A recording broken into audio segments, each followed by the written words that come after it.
buenas noches para todos.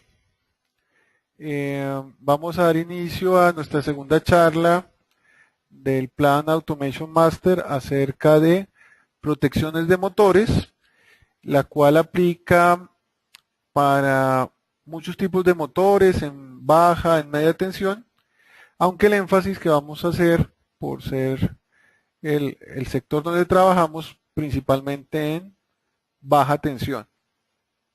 Entonces, cuando hablamos de protecciones en motor, tenemos varias funciones. La primera de ellas es el aislamiento, ya hablaremos un poquito de cada una de ellas. La segunda, desconexión. La tercera, conmutación o maniobra, también conocida. La cuarta, protección de cortocircuito. Y la quinta, protección térmica o, mejor para mi gusto, protección de sobrecargas. Bien. ¿Qué significa aislamiento? Pues valga un poquito la redundancia, es aislar aguas abajo de algún elemento de tal forma que garanticemos que no hay tensión. En muchos casos el aislamiento debe hacerse cuando no hay circulación de corriente. Eso es lo que se llama en media, en baja tensión, el seccionamiento también. Por otro lado, la desconexión de un circuito. La desconexión de un circuito puede parecer la misma, sin embargo, la desconexión puede implicar cortar la corriente en determinado momento. Es diferente a aislar cuando no hay corriente, a desconectar cuando hay una circulación de corriente. Hay equipos que son capaces de aislar y desconectar de forma simultánea. Por otro lado, tenemos la conmutación, que consiste en dar arranque y parada al motor. Son funciones diferentes a las dos anteriores. La conmutación implica conectar y desconectar el motor, por ejemplo, con un contactor o un relé, o un variador podría hacerlo, para arrancar o parar el motor. La desconexión normalmente no es un método simultáneo, repetitivo. La desconexión se hace una vez únicamente cuando voy a hacer mantenimiento.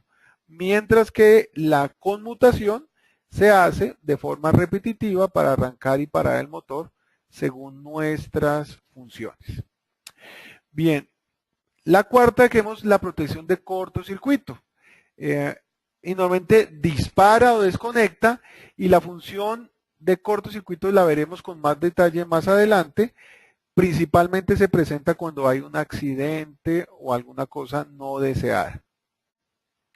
Bien, y la última es la protección térmica, o mejor, protección de sobrecarga, que permite detectar cuando el motor está consumiendo más allá de la corriente nominal.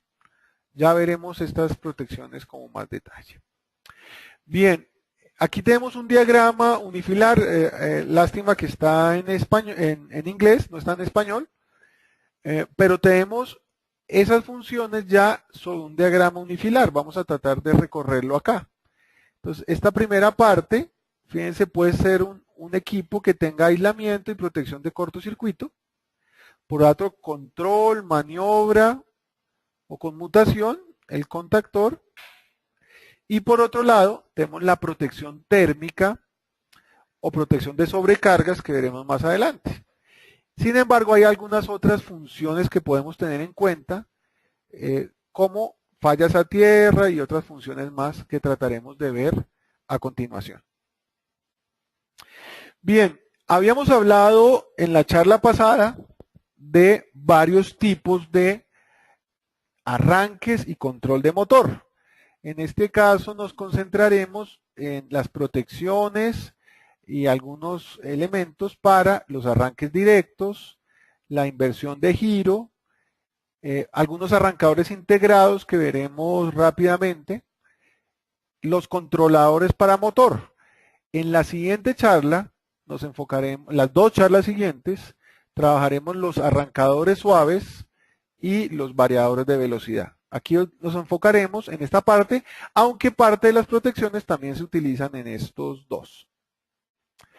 Bien, esta gráfica, nuevamente unifilar, para los que no recuerden, unifilar significa un gráfico donde solo representamos una fase, ¿no? No tenemos los tres cables.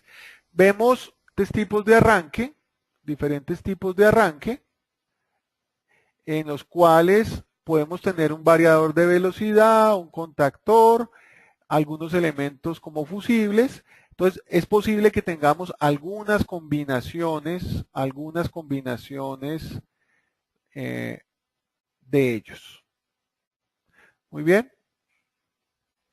Bien, esta curvita resulta bien interesante la que estamos viendo acá. ¿Por qué? Porque es la curva de corriente con respecto al arranque en el tiempo, ¿sí? Y esto nos puede afectar las protecciones, como vamos a ver a continuación. Entonces, cuando yo arranco el motor, veíamos una curva normalmente en función de la velocidad, no sé si la recuerdan, que era 6 veces la corriente nominal, 8 veces la corriente nominal, y a medida que el motor cogía velocidad, ¿cierto? La corriente iba bajando. Y por eso teníamos varios esquemas de arranques para minimizar esa corriente. En este caso, la diferencia es que la corriente versus el tiempo. ¿Sí? El eje X sería el tiempo y el eje Y sería la corriente. ¿Qué vemos acá? Que en los primeros 20 o 30 milisegundos hay un pico muy alto de corriente, que es la magnetización del motor. Después tenemos otra parte que va como hasta los 10 segundos típicamente, donde ocurre esa corriente muy alta, 4 a 8 veces la corriente nominal. Y posteriormente, después de que arranque, que dura de 1 a 10 segundos, depende de la carga que tenga el motor, entramos a una fase que es la operación normal del motor, donde estamos consumiendo la corriente nominal o menos. ¿Qué podría pasar? Que en determinado momento, si yo pongo todas mis protecciones a la corriente nominal, durante la fase de arranque, ¿qué va a pasar? Que se podrían disparar dichas protecciones. Entonces, las protecciones para un motor puede que sean diferentes a las protecciones que tiene un circuito de iluminación o de resistencias o de tomas. ¿Por qué? Porque deben ser capaces de superar la etapa de arranque. Si no lo hacemos así, ¿qué va a pasar? Que el motor se nos va a disparar en ese arranque y eso no es deseado. Nuestras protecciones deberían dejar pasar el arranque. Por eso es tan valiosa esta curva. Bien, la primera que vamos a trabajar es la protección de cortocircuitos, ¿sí? Pero tenemos que definir qué es un cortocircuito primero. Un cortocircuito es una condición no deseada y nosotros con nuestro sistema de protecciones debemos proteger el motor, pero también los cables, ¿sí? Y se define que es cuando la corriente supera 6 a 10 veces la corriente nominal. Recuerden el arranque, 6 o 8 veces la corriente nominal. ¿Qué pasa si la corriente es más de 10 veces? Eso ya no es un arranque, ¿sí? Es lo que denominamos normalmente un cortocircuito. ¿Y cuándo se presenta? Normalmente cuando hay una falla como la que vemos aquí a mano derecha, en la cual el conductor se junta con otro conductor energizado, principalmente por fallas en el aislamiento, en ese caucho o plástico que tienen los diferentes conductores. Sin embargo, hay que tener en cuenta que eso puede ser una falla porque se cortó el cable, pero también podría pasar cuando el cable ha comenzado a consumir más corriente de la nominal, que este aislamiento comienza a carbonizarse, a cristalizarse y ya pierde su característica de aislamiento, ¿correcto? Esa es la condición. ¿Qué va a pasar? Que la corriente, normalmente es el voltaje sobre la impedancia, ¿Y qué nos va a pasar en este caso? Que la impedancia prácticamente es cero. ¿Y la corriente qué va a pasar? Que la corriente tiende a infinito. Entonces va a superar varias veces la corriente nominal. Sin embargo, ¿por qué no es infinito? Porque esto no es cero. Quedaría el pedazo de cable de ahí para atrás hasta donde está la fuente, que pueden ser unos poquitos ohmios, pero eso ya no hace que sea infinito. ¿Pero cuánto podría ser? 100, 200, 1000 amperios, miles de amperios realmente, ¿sí? Ya que la resistencia es muy baja. Bueno, ¿esa corriente cuánto puede ser? Va a depender de la fuente que yo tenga. Muy seguramente hay personas dedicadas aquí en esta charla a la parte electrónica, ¿cierto? Que trabajan en la parte electrónica, en automatización, y normalmente este es un tema que no se conoce y por eso es muy importante que le pongan atención las personas que trabajan con electrónica y en automatización, porque a veces se selecciona mal el variador, el control, y no se escogen las protecciones. Bien, entonces pensemos lo siguiente. Yo voy a tener un transformador que normalmente puede ser a 480 voltios, algo por el estilo. Vamos a tratar de ampliar aquí un poco. Por ejemplo, miren, esto puede ser en un campo petrolero, donde sea. Hay un transformador de 2 MVA y él va a tener algo que se conoce como la impedancia, que también es un porcentaje. Eso lo da el fabricante del transformador, la impedancia en cortocircuito. Bien, ¿por qué es importante esto? Porque para la selección de arrancadores debemos conocer cuál es la corriente de cortocircuito de la instalación donde vamos a poner nuestro motor. No es lo mismo un transformador de 2 MVA, donde tenemos una falla aquí, a que sea un transformador de 150 kVA o un transformador todavía más grande. ¿Por qué? Porque entre más grande sea el transformador o un generador, que es nuestra fuente, mayor va a ser el cortocircuito. Y las protecciones deben ser coherentes, no con las que yo quiera poner, sino con el sitio o el circuito donde vamos a instalar nuestro variador, nuestro arrancador y demás. Por eso es que esto por aquí arrancamos. ¿Bien? Simplemente para explicarles algo rápidamente. Entonces, la corriente de cortocircuito va a depender de la potencia sobre la impedancia, es proporcional, digamos. Por ejemplo, el transformador de 2 MVA, ¿sí? Que serían 2000 VA, ¿cierto? Lo voy a dividir, ¿cierto? Por un porcentaje, eso nos lo da el fabricante normalmente, y aquí tenemos una tablita para que tratemos de entenderlo. Por ejemplo, si toda la impedancia es de 5%, un transformador de 2000 VA va a tener una corriente de 40 kiloamperios, 40.000 amperios en el cortocircuito. Si es un transformador chiquito, por ejemplo de 150 kVA, puede ser de 3 kiloamperios. O por ejemplo, si es de 500 kVA, el cortocircuito puede ser de 10. Y de 1 MVA, el cortocircuito puede ser de 20. ¿Por qué es importante esto? Porque van a haber elementos que están aguas arriba de nuestro arrancador que deben soportar esta corriente. Cuando yo voy a comprar mi protección, normalmente le dicen, ¿y cuánta corriente de cortocircuito? O el ISC, ¿sí? O la corriente de ruptura, depende si es norma americana o norma europea. Y le dicen, no, hay de 3, de 10 o de 40. Efectivamente, el de menor corriente, pues va a ser muchísimo más económico. ¿Bien?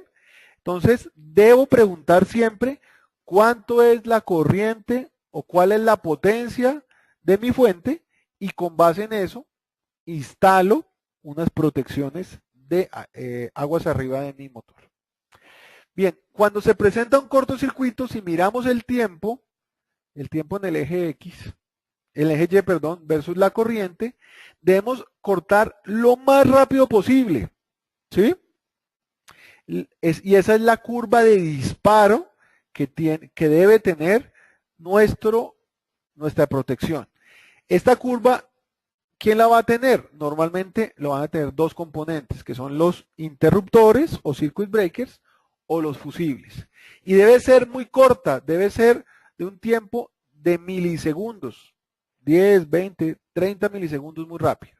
Bien, vamos a ver el primer componente para esto, para protección contra cortocircuitos, que es los fusibles. ¿Qué hacen los fusibles? Protegen contra cortocircuitos, normalmente no protegen más allá. Pero son muy interesantes porque miren acá en la curva que tenemos a la derecha, van a interrumpir en un corto tiempo, típicamente medio ciclo o menos. ¿Eso qué hace? Que la corriente que iba a llegar muy alto no supere una corriente baja. Lo hace muy rápido. ¿Qué desventaja tiene el fusible? Para muchos, pues que hay que comprar otro fusible, ¿no? El otro equipo es el interruptor, que tiene una protección o una acción magnética. Esto funciona con fuerzas de Coulomb que están entre las fases, ¿sí? ¿Qué ventaja tiene el interruptor con acción magnética? Que él dispara y después de la falla, dependiendo del tipo de equipo, voy a poder reponer el breaker o el interruptor. Este que vemos acá es un formato que normalmente se utiliza cuando tenemos motores. Entonces, para resumir, la protección de cortocircuito es cuando la corriente es muy alta, por encima de 10 veces la corriente nominal. En ese caso utilizo dos equipos, los fusibles o los interruptores con acción magnética. Por otro lado, vamos a ver la segunda protección, que es protección contra sobrecargas. La protección contra sobrecargas, ¿cuándo debemos utilizarla? Para proteger el motor, realmente aquí hay un pequeño error, cuando es menor de 6 veces la corriente nominal, pero es superior a la corriente nominal. En esa banda, ya la vamos a ver ahorita en unas gráficas, en una banda entre la corriente nominal y 6 o 10 veces la corriente nominal. Cuando es por debajo de la corriente nominal no hay que proteger el motor. El motor y los cables, ahí están ellos trabajando correctamente. ¿Cuándo se presenta la sobrecarga? Cuando hay un atascamiento en el motor, un bloqueo por desajustes mecánicos que superan el par nominal. Pensemos un ascensor. Un ascensor es para 10 personas de algunos kilogramos. ¿Qué pasa si el ascensor se suben más personas de lo recomendado? Pues que va a tener que hacer más par y en este caso se va a producir un atascamiento, la corriente comienza a subir, disminuye la velocidad y alguien tiene que proteger esto. A eso es lo que llamamos una protección de sobrecarga. Estas protecciones son inversamente proporcionales a la magnitud de corriente. ¿Qué significa eso? Que entre más alta sea la corriente, más rápido debe disparar la protección. Bien, aquí vamos a ver unas curvas para la sobrecarga. Esta curva, fíjense, es la curva que veíamos al principio, no es que esté mal, sino que la volteamos de tal forma que el tiempo nos quede en el eje X y la corriente en el eje Y, es la curva que habíamos visto. ¿Por qué quería verlo así? Es para que entendamos esta curva que hay en la mayoría de catálogos de los fabricantes para protección de sobrecarga. Entonces fíjense que la sobrecarga, esa curva coincide acá. Entonces, ¿qué debe hacer la protección de sobrecargas? Nos debe permitir que el motor arranque, ¿cierto? Y no nos dé sobrecarga, ¿cuándo? Durante la fase de arranque, ¿correcto? No debe hacerlo en esta fase de arranque, ni tampoco por aquí en momentos muy rápidos donde hay picos.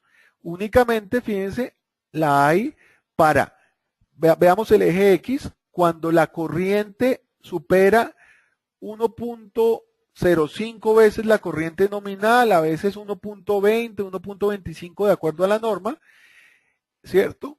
y el tiempo debería ser más allá de 10 segundos, que nos permita que el motor arranque. Hay algunas protecciones, como la más normal, que es de clase 10, que nos permite 10 segundos, pero para motores de altísima inercia, a veces tenemos que correr la curva a 20 segundos o a 30 segundos. ¿Sí? De tal forma que el motor, por ejemplo, en un molino de bolas, en una trituradora, no se dispare en esa fase de arranque.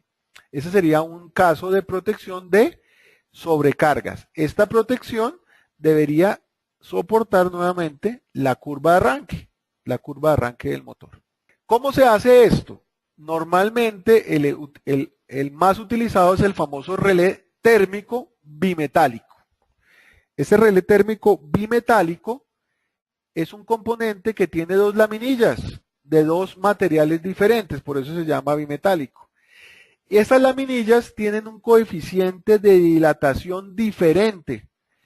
¿Y qué va a pasar? Que si la temperatura debido a la corriente que circula por él es muy alta, una laminita de esas se va a calentar más que la otra y va a hacer que un contacto, que sería esta parte, se abra, produciendo una apertura de un contacto, valga la redundancia, que nos va a interrumpir un circuito de control. Los relés bimetálicos o térmicos nunca suspenden el circuito de potencia. Únicamente lo que hacen es informar a través de un contacto para que nosotros normalmente, ¿qué hacemos? Abrir un contactor. Eso va a ser el relé térmico, un contacto para disparar un contactor. Bien, aquí vemos un relé térmico. Entonces, fíjense que él no suspende. El esquema es que pasa derecho y este esquemita o este símbolo lo que va a hacer es detectar ese aumento de temperatura debido al aumento de corriente. Y él tiene aquí unos contacticos, los que han trabajado con esto típicamente, 95, 96, 97, 98. Ese es el normalmente cerrado que se abre. Este relé térmico, recordemos que lo puede ajustar. Y aquí quiero hacer una precisión muy importante.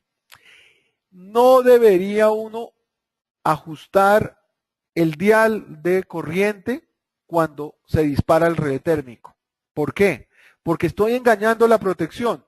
En norma ISA, y voy a regresar a la gráfica anterior, normalmente ajustamos con 1.05 la corriente nominal. Ahí no debería dispararse nunca. ¿Sí?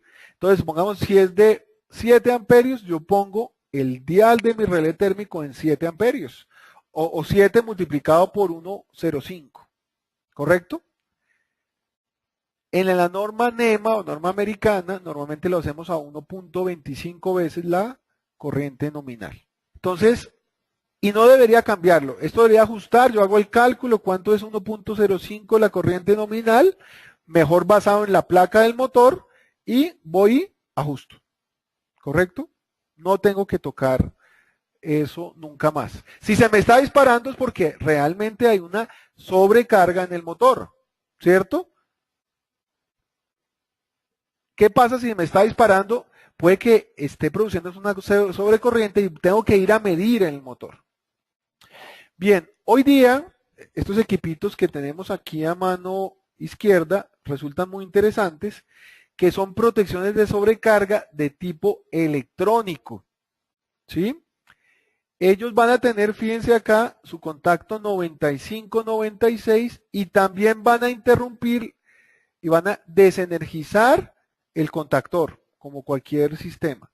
La diferencia que es, que son electrónicos y eso tiene grandes posibilidades. Por ejemplo, la curva clase 10, clase 20 o clase 30, yo la voy a poder modificar por software. ¿Sí? Puedo ponerla más larga o más corta, no hay problema. Y adicionalmente, ¿qué puedo hacer? No sé si alcanzan a ver estos círculos. Significa que los cables van a pasar a través de este equipo y a través de unos transformadores de corriente sin contacto, sin suspender en la circulación de corriente van a medir qué es lo que está pasando. Esa corriente, adicionalmente, la puedo llevar vía comunicaciones a un sistema de control, a un SCADA, a un PLC. Aquí tenemos 12 casos similares. Esta es una versión de SquareD que se llama Motor Logic Plus, y hoy día existe este equipo que se conoce como el Tesis T, que no solo hace la protección térmica, sino también, o de sobrecarga, mejor, sino hace otras funciones más. Realmente es una protección de sobrecarga, no una protección térmica como se acostumbra a decir. La parte térmica viene derivada de que era un relé térmico bimetálico. Cuando el equipo es electrónico, es mejor que hablemos de una protección de sobrecarga, porque ya no utiliza la temperatura para disparar, sino lo que hace es una comparación por software en un algoritmo que tiene este equipo internamente. Aquí vemos que las fases pasan directamente, y si fuera monofásico, pues pondríamos solo 2 de ellas a través de unos CTs o transformadores de corriente que tiene internamente estas protecciones. Muy bien, miren lo interesante de esos equipos. La curva clase 5, clase 10, clase 20 la escojo yo por software. Cuando es un relé térmico bimetálico, para cambiar de una curva a otra, debo cambiar de referencia del producto. ¿Sí? Igual forma, él detecta cuando está frío, cold, o cuando está caliente, y también tiene una forma de desplazar un poco las curvas. No es lo mismo cuando el motor arrancó múltiples veces versus cuando el motor está frío. Aquí vemos un esquema donde tenemos un equipo electrónico. Entonces tengo mi interruptor que hace la protección de ¿qué? De cortocircuito. El contactor puede ser IEC o NEMA, norma americana o norma internacional, y tendría aquí mi equipo electrónico que adicionalmente, ¿qué puede hacer? En una pantallita nos puede mostrar el consumo de corriente. Incluso hay unos módulos de medición de voltaje que en conjunto nos permitirían medir potencia, voltaje, energía, frecuencia y una cantidad de funciones adicionales. Más o menos lo que hace un medidor. Más o menos lo que hace un medidor o un analizador de red. Pero especializado en el tema de motores. Tercera protección. Existe una protección que es la protección de falla a tierra, que es cuando una fase está tocando la parte metálica, la carcasa de una tubería del mismo motor. ¿Sí? Puede presentar corrientes similares a las que se presentan entre dos fases. ¿Sí? Normalmente el breaker, el que tenemos aguas arriba, el interruptor magnético, principalmente lo que va a hacer es detectar fallas entre fases. Este caso sería una falla entre una fase y tierra. En ese caso, ¿qué se hace normalmente? Se monta un toroide o un transformador de corriente. Lo vemos en la parte superior, o aquí en el caso del Tesis T, por ejemplo, ¿sí? Y él estaría midiendo la corriente instantánea. Si tenemos un sistema trifásico, ¿qué pasaría? Que un sistema trifásico, la sumatoria de corrientes instantánea es 0. La suma vectorial es 0. Si yo mido las 3 corrientes, es muy pequeña. ¿Qué pasa si por aquí hay una corriente que está yendo por otro lado? Esa sumatoria, esa sumatoria en el toroide ya no es 0. ¿Por qué? Supongamos que se desvía 1 amperio, porque hay una falla a tierra. Una falla puede ser un aislamiento todavía no franco, sino está comenzando a circular una corriente en el motor, en otro lado. La sumatoria de corrientes aquí en el toroide ya no es 0. ¿Y qué va a pasar? Que el relé de protección o el equipo que esté detectando la falla a tierra se va a disparar antes de que esa falla se convierta en un cortocircuito de kiloamperios. En muchos casos es recomendable implementar esto. ¿Por qué? Porque detecto una falla temprana. Aquí lo vemos, hay muchos relés que detectan esta falla a tierra. Por ejemplo, el T-Sys-T, que es un equipo nuevo, pues relativamente nuevo, tiene unos años, electrónico, tiene esa posibilidad. Un interruptor o un relé térmico, pues no lo hace convencional. Bien, veamos algo de las curvas nuevamente. Entonces, si miramos el tiempo en el eje X, en el eje Y, perdón, y la corriente en el eje X que vamos a tener, que la protección de sobrecarga sería esta parte superior, que normalmente es lenta. Ella se demora unos segundos, después de 10 segundos de la sobrecarga en disparar. Y por aquí tenemos un corte muy importante, una zona de cortocircuito donde necesitamos disparar de forma instantánea. Entonces veamos lo interesante.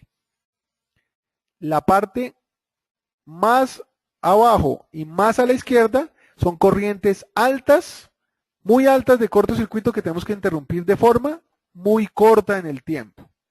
Mientras que la sobrecarga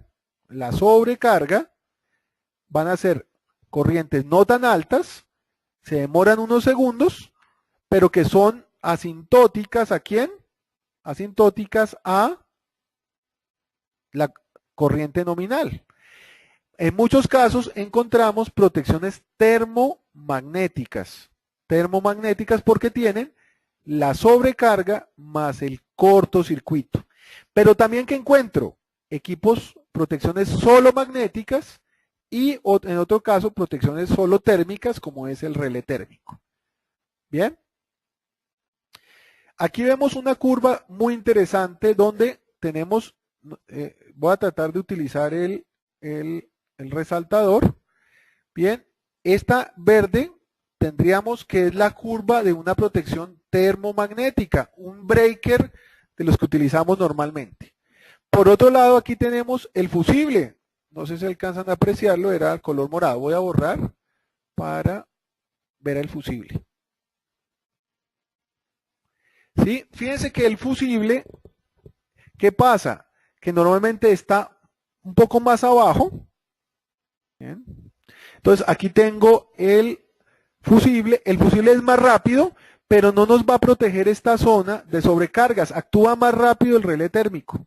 Entonces normalmente el fusible lo tenemos exclusivamente para sobrecargas. ¿Qué pasa en el caso rojo? Cuando el motor arranca, puede que la corriente suba, pero va a bajar antes de que se cumpla el tiempo de arranque del motor. Entonces la protección de un motor es muy importante entenderla. Es diferente en algunos casos a la protección normal. ¿Por qué? Porque debe soportarnos ese arranque del motor de varias veces la corriente. Entonces, aquí tenemos nuevamente todo. Y aquí aparece algo muy interesante que quiero hacer, es la misma curva, pero voy a resaltar algo. Es que por aquí hay una curva del cable. El cable tiene una curva alta. ¿Qué significa? Que el cable debe soportar, debe estar más allá de la curva de el relé térmico, la protección de sobrecarga y la de cortocircuito. ¿Por qué? Porque nosotros debíamos con esta curva proteger también nuestro cable. La protección térmica y magnética no solo es para proteger el motor, también sirve para proteger el cable. Entonces la curva tiene que estar antes o más a la izquierda en tiempo y en corriente de la del cable. Debemos disparar antes de que se nos dañe el cable. Eso significa esta gráfica. Mucha atención. ¿Qué pasa si yo corro mi protección térmica y mi cable es de 20 amperios, digámoslo así, y pongo mi protección térmica en 30, que se me va a calentar y dañar el aislamiento del cable antes de que se dispare el relé térmico. Y ese es el riesgo de mover, el ajuste que tenemos del relé térmico. No deberíamos hacerlo nunca. ¿Correcto? ¿Por qué? Porque debemos protegerlo.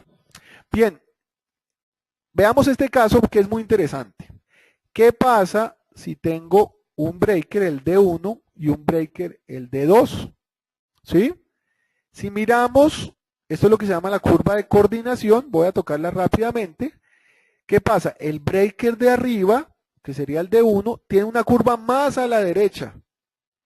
El D2, que es el del motor, tiene una curva más a la izquierda. ¿Qué significa? Que en caso de un cortocircuito del motor, la corriente debería ser primero dispararse el motor y en segunda instancia dispararse el totalizador. Nunca debería pasar que, dado una corriente o un cortocircuito del motor, se dispare el D1 primero. Debería pasar siempre, que es lo que vemos acá abajo, primero dispararse el breaker del motor y después, en sobrecarga o en cortocircuito, el otro. En caso de que no se dispare este o que haya un cortocircuito arriba de la protección, es donde actúa el D1. Eso es lo que llamamos una coordinación básica por discriminación o selectividad entre dos breakers. Bien, existe otro término, ya casi para terminar, que llamamos la coordinación tipo 1 o tipo 2, ¿sí? O coordinación total entre los elementos. Voy a tratar de hacerlo aquí en otra diapositiva. Bien, la primera es cuando hay ausencia de coordinación. ¿Cuándo pasa eso? Cuando yo pongo cualquier breaker y cualquier contactor y cualquier térmico. ¿Sí? Pasa mucho en la industria eso. No sé cuándo hacer mantenimiento y en caso de una falla se me dispara el breaker de arriba, se me funden los contactos del contactor. Entonces, los componentes todos de un arranque de un motor deben estar coordinados. Si no, puedo tener daños físicos y materiales sobre los componentes. La coordinación tipo 1, ¿en qué consiste? Es cuando yo instalo una protección térmica y magnética y una maniobra que está aprobada, está certificada y no hay ningún riesgo ni para las personas, ni se van a dañar ningún elemento diferente a el contactor o los relés. En coordinación tipo 1, dependiendo de la magnitud, podría dañarse el equipo, el contactor, pero garantiza que se disparó y no pasó más allá. ¿Correcto? Eso es lo que se llama coordinación tipo 1. Pueden dañarse o soldarse en algunos casos los contactos del contactor. ¿En función de qué? Del cortocircuito que veíamos al principio de la charla. Por eso es tan importante que esta protección, el guardamotor o el interruptor, sea para la corriente de cortocircuito de acuerdo a mi instalación. ¿Qué deberíamos hacer? En algunos casos, si hubo un cortocircuito, cambiar el contactor. Bien, coordinación tipo 2. Son unos equipos, como vemos acá, más robustos, son construidos con materiales más resistentes y probados. ¿Qué pasa? Que no debería pasar ningún daño o desajuste después de un cortocircuito o una sobrecarga. El aislamiento debe mantenerse después del cortocircuito y debe funcionar nuevamente sin ningún problema. Existe un riesgo de soldadura en los contactos, pero que debe poderse separar fácilmente y reanudar el servicio y solo requiere una inspección visual. La pregunta que dirían algunos de ustedes es, ¿cómo así? ¿Eso no pasa en coordinación tipo 1? No, coordinación tipo 1 podría pasar. En sectores de alta disponibilidad, pues, ¿qué es la recomendación? Poner coordinación tipo 2. Obviamente son equipos un poco más costosos, pero su construcción es todavía mucho mejor. Y existe, en este caso, un mantenimiento reducido y la puesta en servicio es rápida porque se continúa después de la falla. Es como, algo así como rearmar la protección magnética en el caso de un cortocircuito. Bien. Y existen algunos arrancadores de motores muy interesantes donde la coordinación es total, en el cual se garantiza que nunca va a haber soldadura en las partes del equipo y que la reanudación es inmediata. ¿Sí?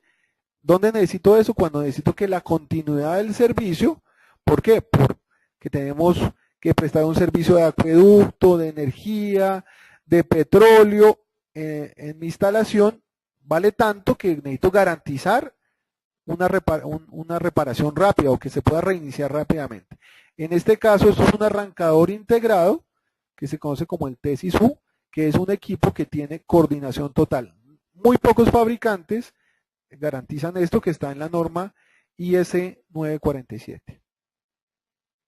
Entonces, el reinicio es inmediato. Entonces, esto es una solución muy interesante porque tiene en un solo equipo protección de cortocircuitos, contactor y relé térmico. Y adicionalmente, comunicaciones y otras funciones. Bien, entonces vamos a repasar los elementos para la protección de cortocircuito, de sobrecarga, de falla tierra y la parte de maniobra, que era la que nos pedía la norma, adicionalmente del aislamiento. Bien, entonces, equipos de protección solo magnética, solo nos van a proteger contra cortocircuitos, no van a proteger contra sobrecargas. Entonces, en el caso de Schneider Electric, nuestro socio en el Automation Master, existe una coordinación tipo 1, que es los GB2LE, o coordinación tipo 2, que son los GB2L. Es una protección que garantiza que se puede reparar. Bien, existen unos termomagnéticos, mucha atención, que tienen tanto la protección de sobrecargas como también la protección de cortocircuito en un solo equipo. A estos es los que también llamamos los guardamotores, porque tienen ambas protecciones. Si tengo un equipo como estos, donde tengo aquí el ajuste, no tengo que poner un relé térmico, bastaría solo con él. ¿De qué depende? De si quiero coordinación tipo 1 o coordinación tipo 2. Este equipo que estamos viendo a la derecha es un equipo muy interesante, ¿no? Obviamente, si lo miramos en el precio, pues normalmente son los de mayores prestaciones y así un poco más en el precio. Bien, aquí vemos otros magnetotérmicos o termomagnéticos, realmente es un sinónimo. Este es un equipo GB7 dedicado a motores, las curvas son todavía más arriba, más que cualquier breaker o interruptor convencional, dedicados a motores, es el de costo más elevado para corrientes normalmente por encima de 50 amperios, 100, 200 amperios, pero obviamente es el más costoso y no se ve mucho en la vida, la parte comercial.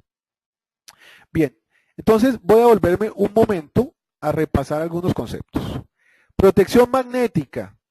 ¿Cuándo debería yo instalar protección magnética sola? Cuando normalmente tengo un relé térmico. ¿Sí?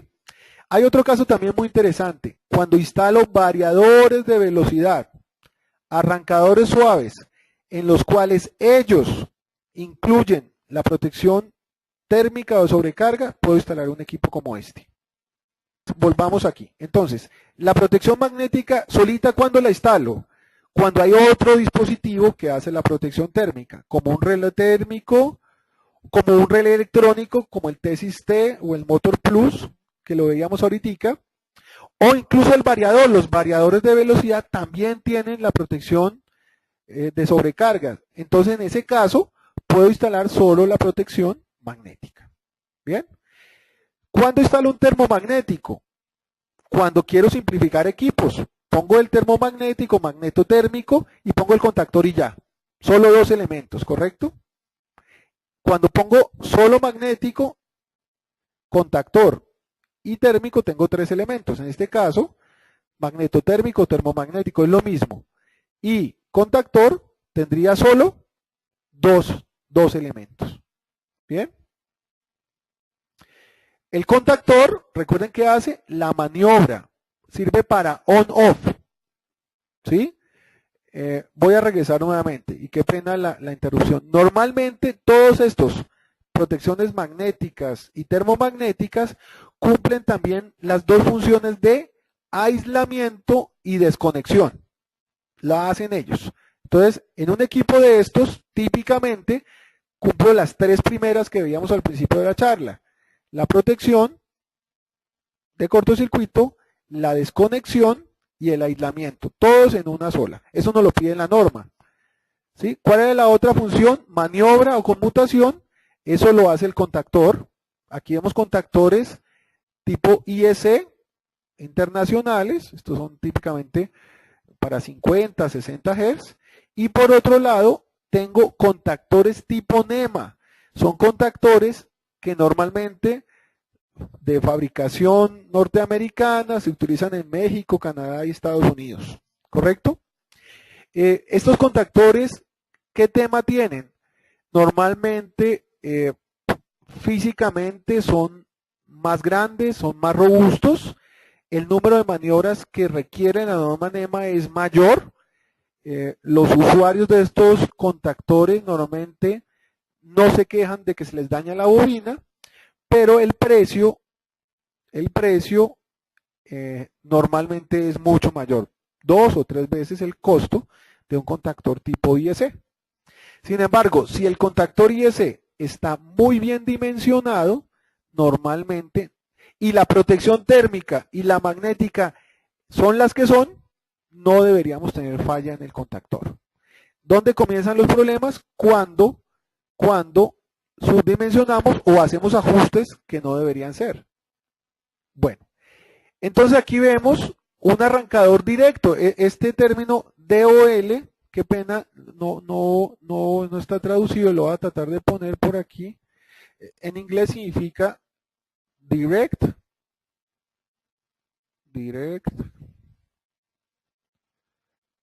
la D, O de on y L de line. Eso es un término que se utiliza mucho en Estados Unidos para un arrancador directo o directo a la línea, ¿correcto? Entonces aquí vemos cuántos elementos tendríamos acá. Tendríamos dos elementos, protección termomagnética y maniobra. Aquí, ¿cuál sería como la diferencia? Un poco la potencia, la corriente, y por otro lado, muy seguramente la coordinación. Estos que tienen como dos palanquitas, típicamente son coordinación tipo 1, y estos que son giratorios son coordinación tipo 2. Bien, aquí tendría lo mismo, un arrancador con dos elementos para inversión de giro. Aquí algo muy interesante, no hablé mucho de los contactores, la mayoría de gente los maneja. Este es un contactor que viene ya con inversión de giro en una sola envolvente. No hay necesidad, o es una parejita. Yo lo recomiendo mucho para no tener que hacer cableados. Esto tiene enclavamientos, es mucho más interesante. Y aquí por otro lado tendría yo la protección térmica y magnética. Bien. Bien, y un elemento de coordinación total, les decía, este es por ejemplo el Tesis U. Este es un equipo que tiene aquí la perilla, no sé si alcanza a apreciarse, voy a tratar de ampliarlo. La perilla tiene la parte de seccionamiento o de aislamiento, se dispara ante cortocircuitos, tiene una unidad electrónica donde tenemos el dial, aunque también puede ser con display, ¿cierto? Él hace ya la función e internamente tiene su contactor con otras funcionalidades adicionales, ¿no? Puede tener comunicaciones y visualización.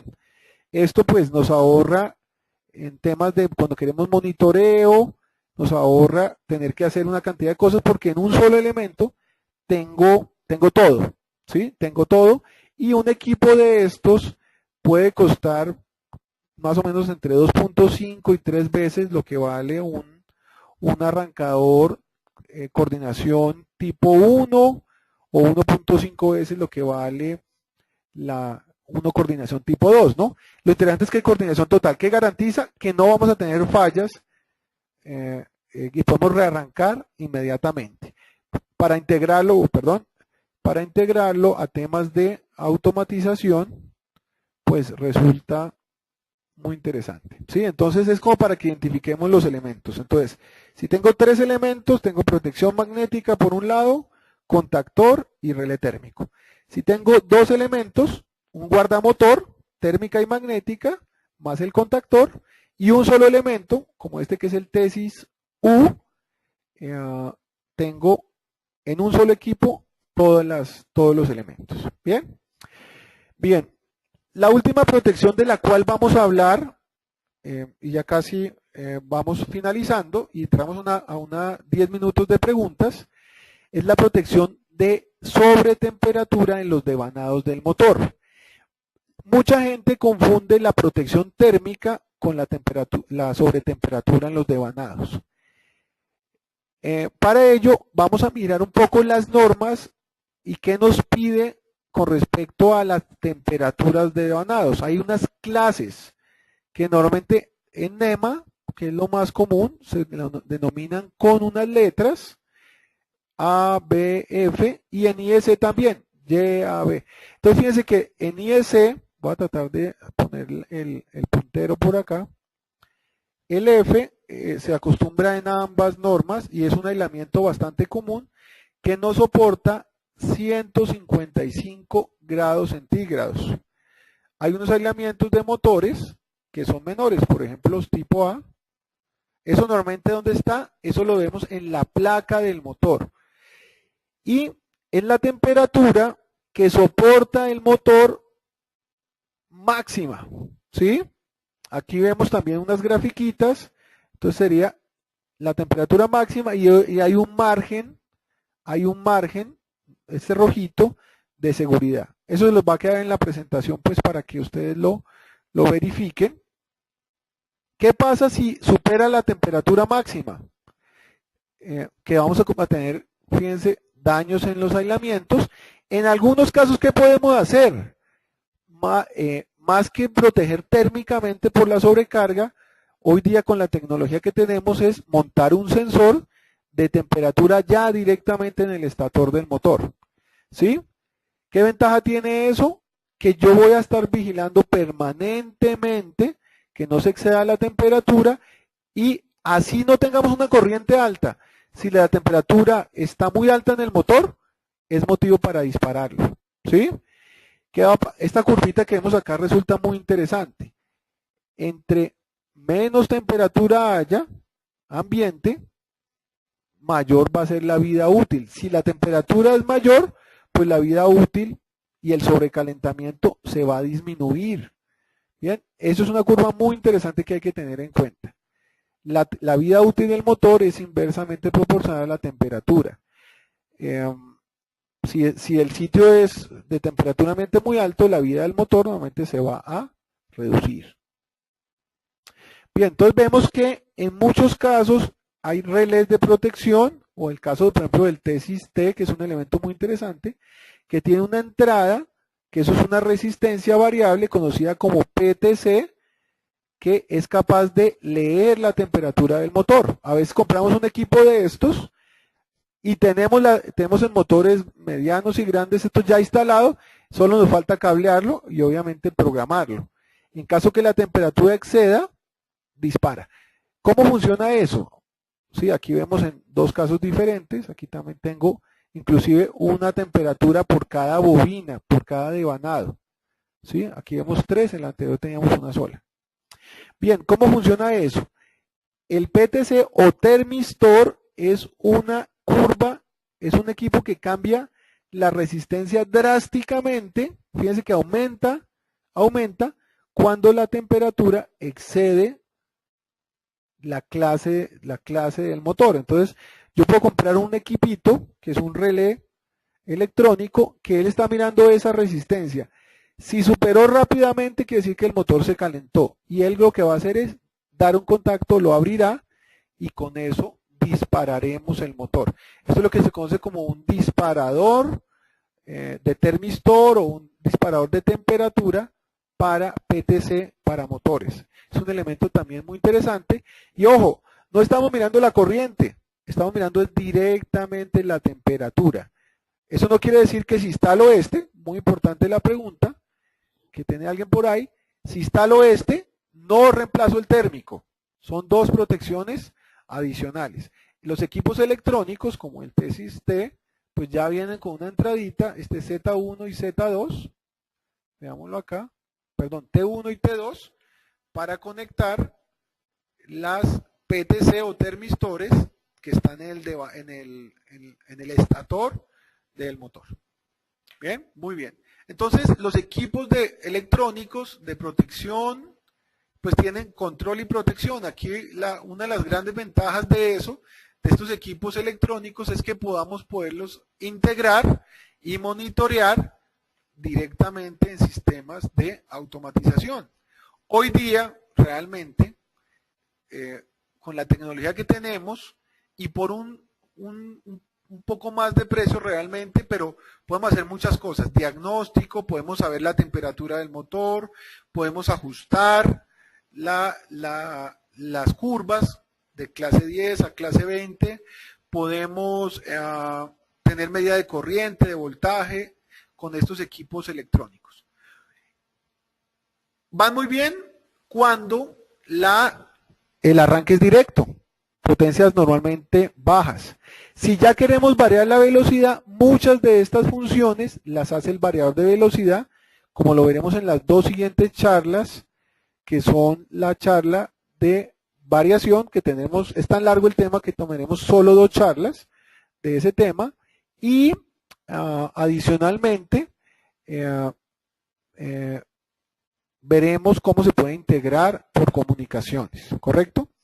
Muy bien, entonces aquí hay una grafiquita muy interesante, está en inglés, pero resulta interesante tener en cuenta. Los relés de sobrecargas normales, pues nos detectan sobrecargas. En algunos casos nos detectan cuando el rotor está bloqueado o hay una pérdida de fases. Eso lo pueden hacer esos relés térmicos. Y puedo ajustar, a veces tengo que cambiarlo para clase 20 y clase 30. ¿Sí? En muchos casos esos relés pues no tienen el tema de la PTC, entonces toca poner una verificación diferente. Hay equipos para eso. Bien, y hay equipos multifunción, como los electrónicos que veíamos, que tienen todas las funciones. Protección de sobrecarga, protección de falla tierra, protección de PTC, ¿sí? En una sola.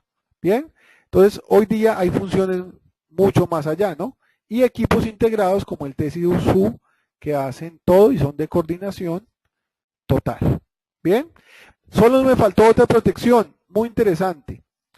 En los contactores, a veces en las listas de precios, por ejemplo, las hay unas protecciones de sobretensión en las bobinas. A veces yo puedo tener mi contactor, que casi siempre tengo que tenerlo, pero si hay una sobretensión se me quema la bobina. Este es un elementico que no vale mucho y que lo instalo al lado de la bobina y me protege contra esas sobretensiones. Hago un resumen rápido, ya para finalizar. ¿Qué protecciones vimos? Protección de cortocircuitos, obligatoria siempre, inclusive el RETIE lo pide. Segunda, protección de sobrecarga para corrientes de corriente nominal o 1.05 hasta 6 veces la corriente nominal, que me permite arrancar el motor. Recuerden que el cortocircuito de 6 o 10 veces la corriente nominal de ahí hasta arriba, ¿cierto? Cuando hay una falla. Dos protecciones obligatorias. ¿Qué más protecciones vimos? Falla tierra. ¿Cuándo se presenta? Cuando hay algún temita, por ejemplo, en el motor, que comienza a haber un tema de aislamiento, él me detecta esa fuga de corrientes y dispara antes de que se vuelva algo mayor. Protección directamente de temperatura en el motor. Y electrónica. Y por otro lado, tenemos la protección de la sobretensión en las bobinas. Muy bien, entonces vamos a hacer una para finalizar, una rondita de preguntas. Lo pueden hacer por el chat. Si alguien puede levantar la mano, si tiene micrófono y puede compartirla con voz para todos, si quieren. Bien, muy interesante, Raúl Andrés Villate, que dice, no sé si existe algún factor adicional a tener en cuenta cuando haya más de un motor. Sí, muy interesante. Lo vamos a ver en variadores de velocidad y en otros casos. Entonces, ¿qué pasa cuando yo tengo, por ejemplo, dos motores que arrancan al tiempo? Inclusive la pregunta es, ¿puedo arrancarlos con el mismo contactor? La respuesta es sí se puede. Sin embargo, la protección de sobrecargas, normalmente lo que hace uno es que la pone independiente. ¿Por qué? Porque uno puede tener una sobrecarga en un solo motor, que si pongo un relé térmico que sea la suma de los dos, normalmente no va a haber la sobrecarga individual. Entonces yo puedo, bien sea un variador o un contactor único para varios motores, pero la protección de sobrecarga sí es individual. Bien, alguien pregunta acá, ¿hay algún orden de instalación sugerido o hay algún erróneo? Muy interesante. Bien, entonces la protección de cortocircuito, fíjense que debe ser la de aguas arriba, la de más arriba. ¿Por qué? Porque él va a ver si hay inclusive un cortocircuito en el contactor o en el relé térmico. Entonces, entre más arriba esté, va a haber el cortocircuito de ahí para abajo.